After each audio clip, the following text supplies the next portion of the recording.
Okay.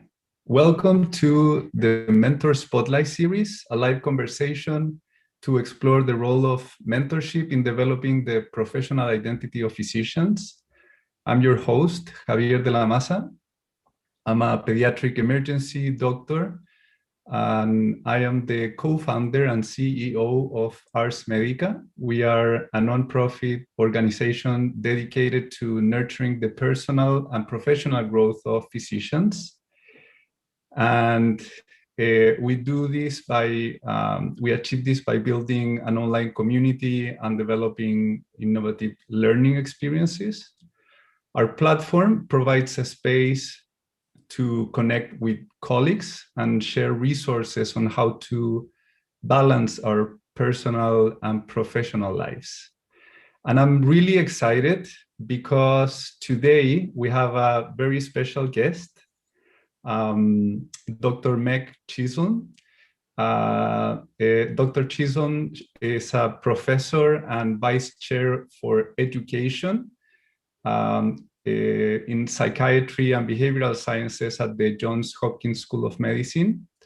Meg has nearly 3 decades of clinical experience.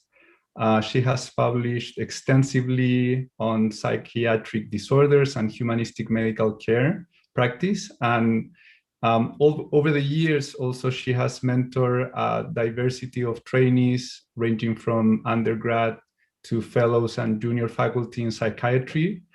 Meg has also pioneered the integration of the arts and humanities into medical education. She completed and is on the faculty of the Harvard Macy Institute's Art Museum-based Health Profession Education Fellowship.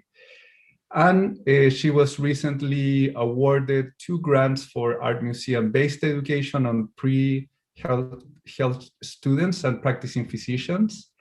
And she's piloting right now, or recently piloting, an elective course at the Baltimore Museum of Art for 4th-year medical students. So really excited. Welcome, Meg. Thank you so much for being here. We're delighted to have you. I'm thrilled to be here, Javier, and see you and have a great conversation. Thanks. Thank you.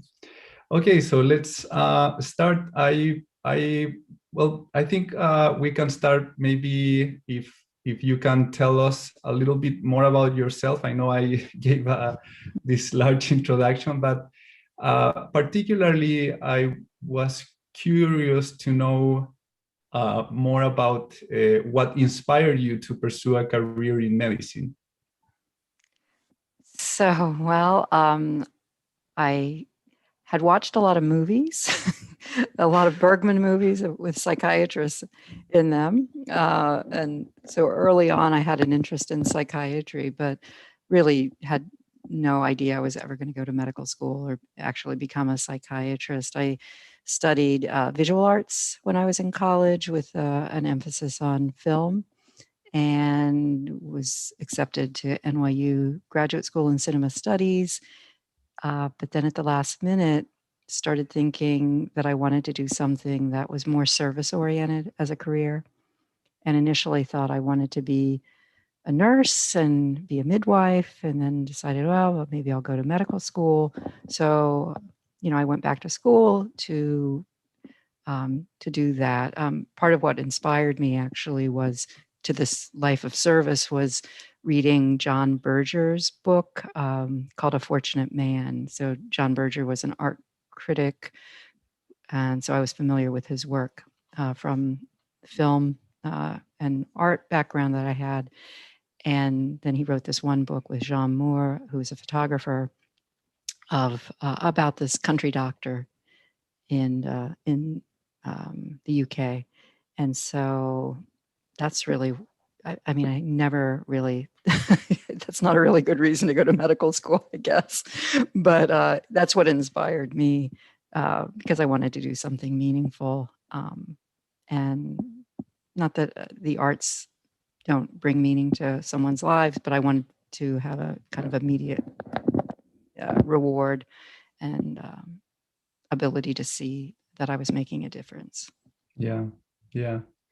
So, was there anything in particular in that book, in the story that caught your attention and maybe sparked something that led you to pursue this path? Yeah, so I don't know if you've read the book. Have you read it, I Javier? haven't. No, I haven't. So it's about this country doctor and how he's in this community and he gets to know this entire community, and is really part of their lives. Their lives intersect in many different ways, and so it was really he really shows this not only appreciation for the community, but also um, sort of um, the dedication that it's, is a really a full-time job. It's a night and day job. Mm-hmm. So there's this element of sacrifice there. And yeah, I mean, I think that was what drew me to this field, is thinking about how one can be part of their community, engage, and also offer something of value, and I don't know, and get to know people in a really meaningful way. So it was really about the relationships that he formed with this community and the sacrifices that he did in the name of that service. So Yeah, it's yeah, I mean, I can relate to that, and this idea of of how medicine, it's sort of like a lifestyle. It becomes a part of you. You can't just switch it on and off. right. It's different to other professions, and of course there's a lot of sacrifice involved in that, but then also so many rewards as well. And do you so how you have this background in fine arts and film and storytelling, and can you maybe explain a bit more how you have been able to bring that background into your career, your research, and your role as an educator and a mentor? Yeah, so I mean, I did some things with having to do with the arts in medical school, and um, a little bit when I was first starting out on the faculty, but it's really been in the last, I'd say, 10 years or so that I've started to look at this as sort of central to my work. So it's kind of come full circle. So basically, the whole focus of my work now is integrating the arts and humanities into health professions education, because I think that the skills that I think the arts and humanities can offer support for development of physicians, specifically healthcare professionals in general. Uh, these are it can build clinically relevant skills. It can help develop other, I don't know if you want to call it skills, but other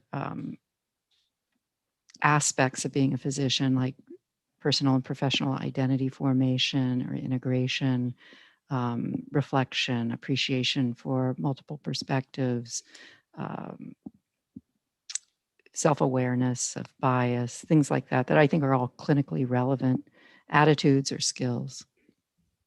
Yeah. So Yeah, it's been quite a journey definitely back to relevant.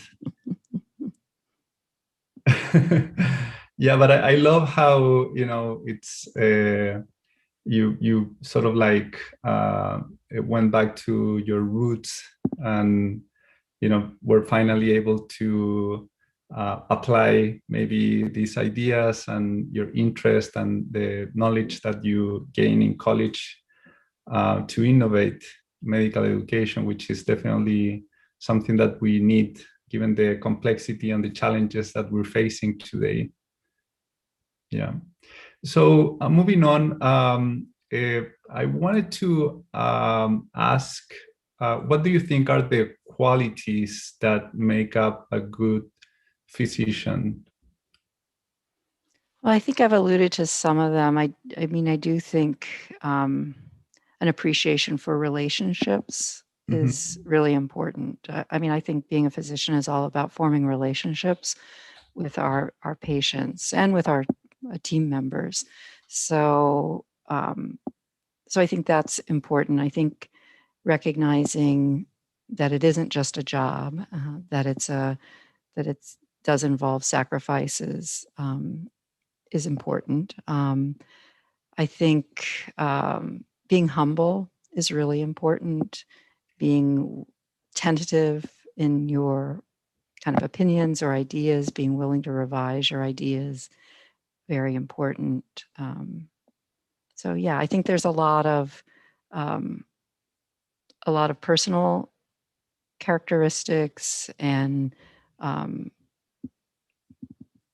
and values that are key to being an effective physician. But I think most of all, it's curiosity, I guess, about people, and which I would say drives your interest in forming relationships with them. So yeah, no, I love that. I love that. And you've mentioned, the fact that there's a lot of sacrifice involved, especially, during that first stage in your career where, you're going through, just this really intense training process, while other people your age, are graduating and getting jobs and starting families. And I wanted to ask, how have you? So, are there any strategies or things that you have learned along the way to navigate that aspect of being a physician, the sacrifices, and and doing it in such a way that you can keep balance? I don't know if maybe you have any thoughts about that. yeah, so I mean, I think being clear about why one is going into this profession is really important, because I think that's why I emphasize sacrifice so much, is because I think people don't realize how much is being asked of them. I mean, you really give up a lot of your kind of most kind of fun years, your 20s and your 30s. You're really giving up a lot of time in the service of others.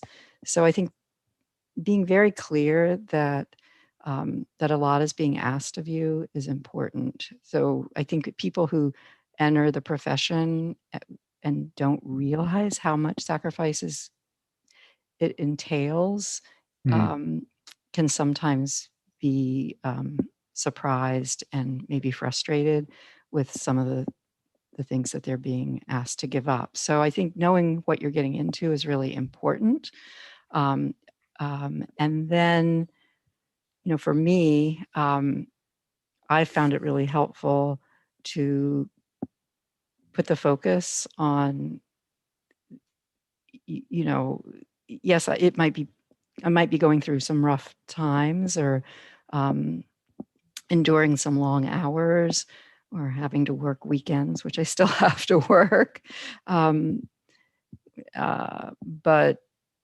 there's always somebody who's got it worse than I do, right? I don't have to work 2 jobs to put food on the table. I have the luxury of leaving the hospital at the end of the day, and many people are, the patients are staying there overnight. So really kind of being grateful, I think, for what I do have, and knowing that even though it's tough, that there are plenty of people that have it tougher, and that I'm, this is really a privilege to be able to do what we do. So I think thinking about why you're entering the field is really important. And then when you're in the trenches, really being grateful for what you do have, and not focusing as much on what you're giving up, and then knowing that what you're doing is not only helping people but bringing meaning to your life too. Yeah, yeah, yeah. No, I think that's I really like that idea of being managing your expectations and just being clear on what you're getting into. Personally, I was the type of person that had no clue. I had no clue what I was getting into. So there was a lot of struggle, especially during the first couple of years of medical school. And then also, cultivating gratitude and just reminding ourselves of, how this is really a privilege. Yeah, I think that's great advice. So what mentors did you have at different stages of your professional journey? I was thinking about mentorship in general and being a mentee. And I would say that when I was in medical school, I think I can only really identify one mentor that I had in medical school, and that person wasn't a physician, they were a psychologist. Mm-hmm. But that was somebody who, I think he was the head of the holistic health club. And so there were lots of things that I had interest in. He was very idealistic, and really a positive person. So I think that was somebody who was a mentor, the psychologist. And then as I progressed, I obviously had mentors. My residency director and my department director, when I was in training, were key intellectual mentors. And then when I joined the full-time faculty, I had a wonderful female mentor, Andre Jones, who's now at the University of North Carolina, and also Kostas Laketsos, who's my division director currently. He used to be my peer. We were chief residents together, but I took some time off to work part-time and raise a family, and meanwhile he became my boss. But he's been a terrific mentor. So I've been really privileged to have so many wonderful mentors along the way, and people that were right for the different stages that I was in. I mean, in medical school, I really needed somebody that would keep the ideals alive, like that mentor did, because so many people get jaded in medical school. Yeah. And then in residency, I really needed that intellectual mentorship to really, bring me to the next level of academics. And then more recently, I need people to help me develop some real skills in terms of scholarship, research, and connect me with the broader national and international community. So, yeah. So your needs have changed over time, and then I guess that also influences the matching of someone who might be a good mentor. Are there any is there like a common thread on what makes a good mentor? What are the characteristics within that relationship on the mentor's side?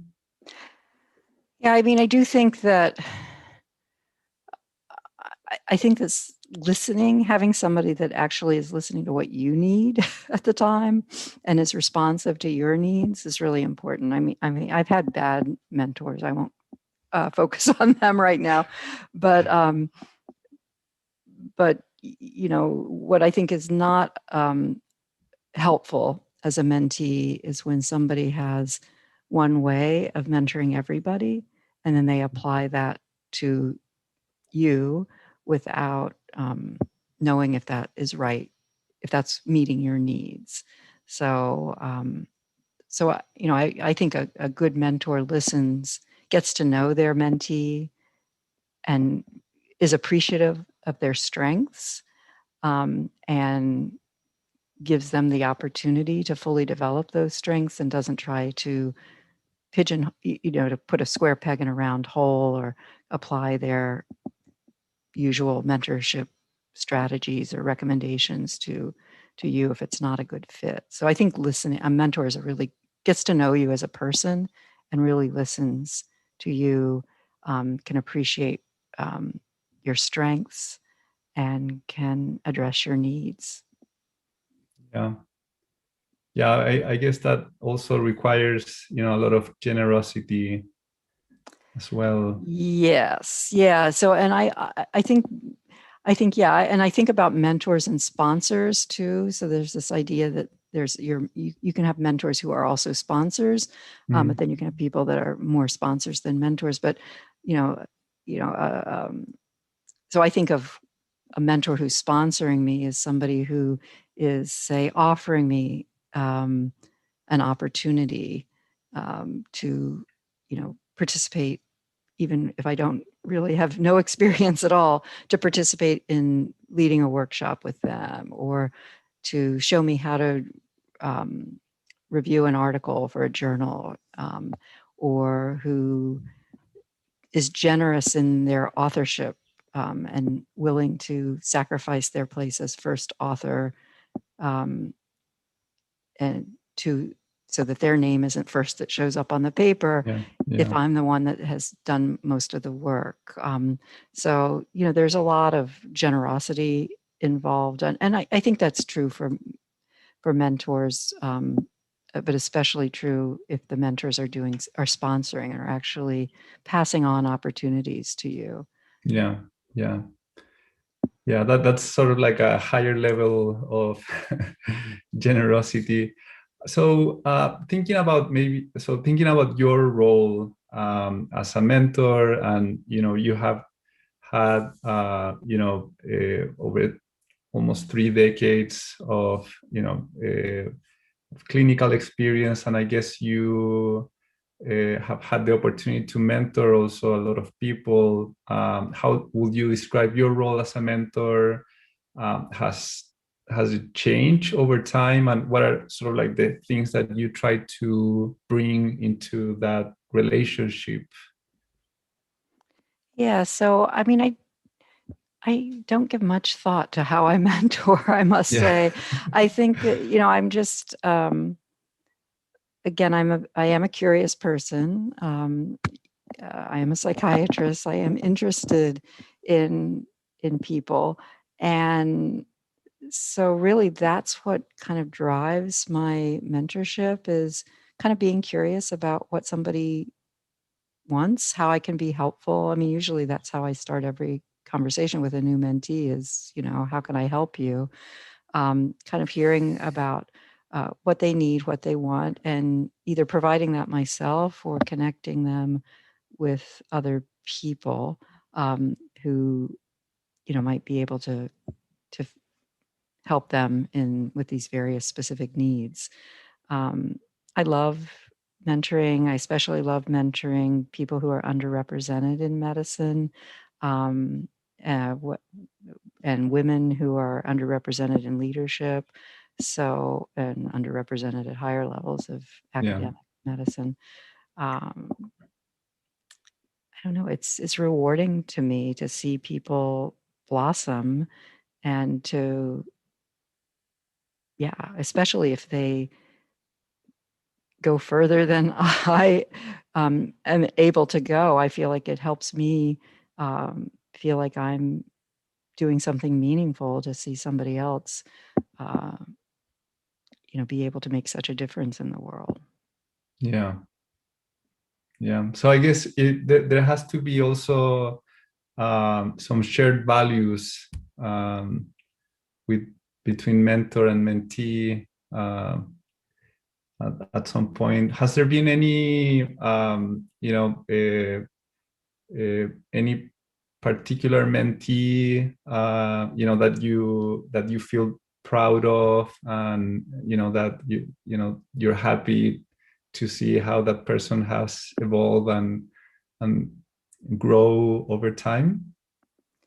Yeah, I've been thinking a lot about this because I had this mentee who I met serendipitously when I think I was in Scotland at a meeting, and she was giving a little presentation on empathy, some little project she had done. That she was an undergraduate medical student in the UK, and she came over to the US. She got all this funding to come over and do a summer in research internship with me.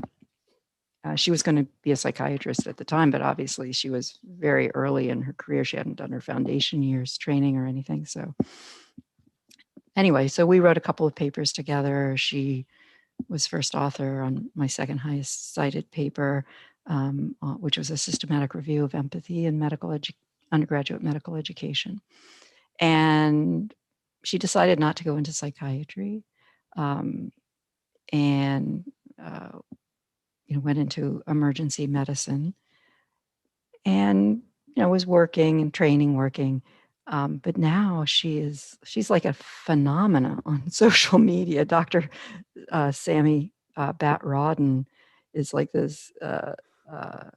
She ended up heading the this Doctors Association of the UK, Junior Doctors Association, is heading up lots of COVID awareness, and especially kind of bringing COVID protections to the healthcare professionals there. I mean, she's done a TED Talk.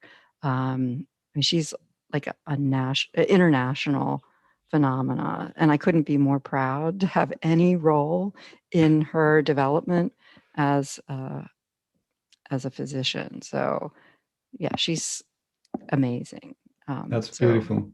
yeah, so I'm very, very, very proud of her, and we're still in communication. And yeah, it's wonderful to that's see people who knew. I mean, she was really young when I knew her, and who knew that she was going to have such an amazing leadership role. Yeah. In So medicine. it sounds like has become quite a leader, and I also think it's wonderful on how she maybe pursue a different path than expected, but then still it must feel good to know that you were sort of like part Oh of yeah, yeah. that process. It didn't hurt my feelings that she didn't go into psychiatry. Yeah. I'm just so happy that somebody can have to develop a fulfilling career for themselves that's personally meaningful to them, and that Yeah. helps other people. That's a win. It's a huge win. Yeah. So, as maybe like to wrap it up, one last question. Looking back on yourself as a young physician, or maybe when you were a med student, what are some things that now that you would have wanted to know at the beginning of your career? As you know, I knew nothing at the beginning. Everything I knew, I read from some art critic's book, okay, and some Bergman movies. No, but my husband actually is a cinematographer, and he had, before I went to medical school, he had worked extensively in hospitals as a cinematographer, and he gave me some great advice. So actually, his advice and the advice of my mentor in medical school, they were probably two of the most key pieces of advice. My husband said, "Be nice to nurses," which really goes a long way. Yeah, absolutely. Yeah. And my mentor said, "Don't ever change." So people enter medicine usually for all the right reasons, with a lot of a lot of idealism, and a lot of love for people. So I think those two things, be nice to nurses, and which means don't be haughty or any of the other things that some physicians are prone to be a team player, and be yourself, right? stay true to yourself and your values. Yeah, I love that, and that's that might be the biggest challenge. Sort of like to be true to yourself and your core values, and sort of like keep your integrity while you're going through this transformation. Really. So, well, thank you, Meg. It was so nice to see you again. I really appreciate you taking the time. And I just wanted to remind our listeners that this event was brought to you by Ars Medica. We are a nonprofit organization dedicated to nurturing the personal and professional growth of medical students, residents, and physicians. And we achieve this by building an online community and developing learning experiences. Our platform provides a space to connect with colleagues and share resources on how to balance our personal and professional life. And if you want to join our community or learn more about our work, you can go to our website. That's www.arsmedica.org. And don't forget to subscribe to our YouTube channel. So